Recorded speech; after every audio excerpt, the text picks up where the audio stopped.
هلو هلو، ازيكم عاملين ايه؟ يا رب تكونوا كويسين وبأحسن حال. النهارده جايالكم بوصفه كده تنفع في اللانش بوكس مع المدارس. انا عارفه ان انا غايبه عليكم كتير، بس حبيت ان انا ارجع لكم وهبدأ بقى بوصفات حلوه، بس عايزه تشجيع منكم كتير.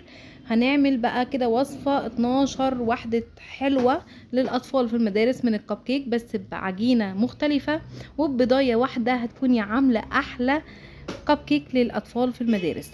عندنا كده اول حاجه المقادير. بضايه واحده، وعايزاكي تكون بدرجه حراره الغرفه. ليه؟ احنا عايزين نعمل وصفه حلوه وسهله جدا. البضايه دي هنعمل عليها ايه؟ حوالي نص كوبايه من السكر العادي بتاعنا. مش عايزين نكلف بقى ونعمل حاجه ايه موفره. وابدا ان انا كده اضربها خالص لغايه لما السكر يدوب معايا بالشكل اللي انتوا شايفينه ده. ما شاء الله، بصوا لغايه لما فتحت وبقت كريميه والسكر داب وزي الفل. هبدا انزل عليه بقى برشه فانيليا سايله او الفانيليا بتاعتنا البودر، وتضربيها تاني برضو مع البيض والسكر عشان يعمل لي ريحه كده حلوه. هنزل عليهم بقى ايه بنص كوبايه من الزبده السايحه، او ممكن تحطي ربع زيت على ربع زبده، هتبقى برضو الطف وهتبقى هش واطرى. يعني انا حطيت نص كوبايه زبده، بس لو عملتيها ربع زيت على ربع زبده هتبقى فعلا هايله. وتحطي عليها بقى ايه حوالي نص كوبايه من اللبن الدافي اللي هو بدرجه حراره الغرفه يعني. وابدا اخلط المكونات دي كلها لغايه لما تدوب خالص. ومعايا هنا حوالي كوبايه من الدقيق وربع كوبايه وربع من الدقيق المنخول. عليهم بقى معلقه كبيره بيكنج باودر او نص باكو، يعني تقريبا بما يعادل نص باكو. هنزل كده بالدقيق على البيضه، يبقى انا كده اخدت ايه كوبايه وربع دقيق منخول وعليهم معلقه كبيره بيكنج باودر.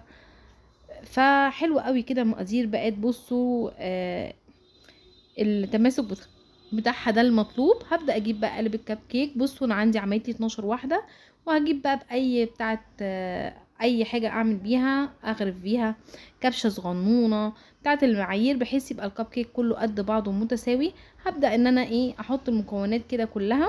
افتح الفرن على درجه حراره 180 وادخل كده الصينيه بتاعتي زي ما انتم شايفين حوالي 10 دقايق ربع ساعه بالكتير. وابدا بقى اعمل وصفه الايه الكريم اللي هحطها. عندي هنا حوالي نص كوبايه من السكر البودره، عليها حوالي 6 مثلثات جبنه نستون اي نوع بتحبيه. مش بلاش بقى نعمل اعلان واحنا ايه عايزين نعمل كده اي حاجه موفره وطعم جديد ومغذي برضو للاطفال. انا عامله الفكره دي بحيث ان حاجه مغذيه. نص كوبايه سكر عليها 6 مكعبات جبنه نستون. ونحط عليها حوالي نص كوبايه برضو كريم جانتيه، بس يكون خام عشان ما يسكرش معايا العمليه قوي.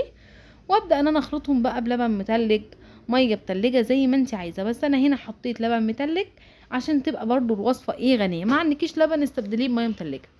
وابدا احط كده، واهم حاجه النسون بتاعي يبقى بدرجه حراره الغرفه عشان ما يقطعش مني ولا يخرز. وابدا اخلط كده لغايه لما يبقى القوام متناسق وتقيل وحلو قوي معايا بالشكل ده.